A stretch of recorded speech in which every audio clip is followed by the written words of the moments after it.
राज्यभरामध्ये आज शिक्षकांकडून आंदोलन केले जात आहेत। टीईटीच्या सुप्रीम कोर्टाने जो निर्णय दिले त्या विरोधात आंदोलन करण्यात येत आहे। आपल्यासोबत काही शिक्षक आहेत आता बोलण्यासाठी।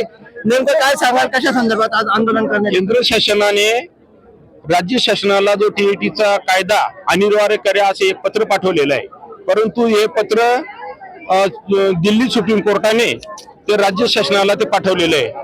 आणि याच्यापूर्वी जेवढे शिक्षकांची जी नियुक्ती झाली ती टीईटी परीक्षा घेतल्यानंतरच नियुक्ती झालेली होती।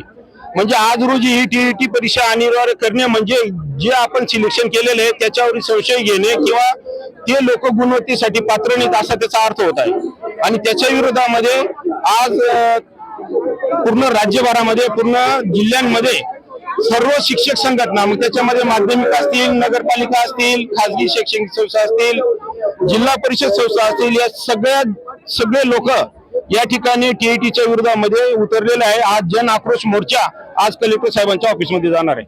खरं तर यामध्ये आपली प्रमुख मागणी काय असणार आहे आणि हे आंदोलन जर सरकारने आपली मागणी मान्य नाही केली तर केव्हा बंद सांगणार?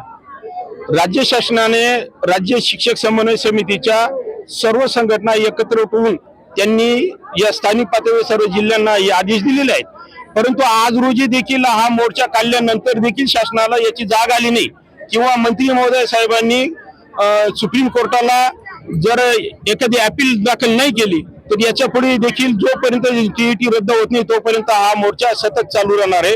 याच्यासाठी आम्ही सर्व आमच्या एक दिवसाचा नव्हे तर महिन्याचा पगार गेला तरी आम्ही त्या ठिकाणी खंबीर राहणार आहोत। खरं तर या आंदोलकांचं असं म्हणणं आहे की जोपर्यंत टीईटीचा निर्णय रद्द होत नाही तोपर्यंत आम्ही आमच्या आंदोलनाला थांबवणार राहणार आहोत। राहुल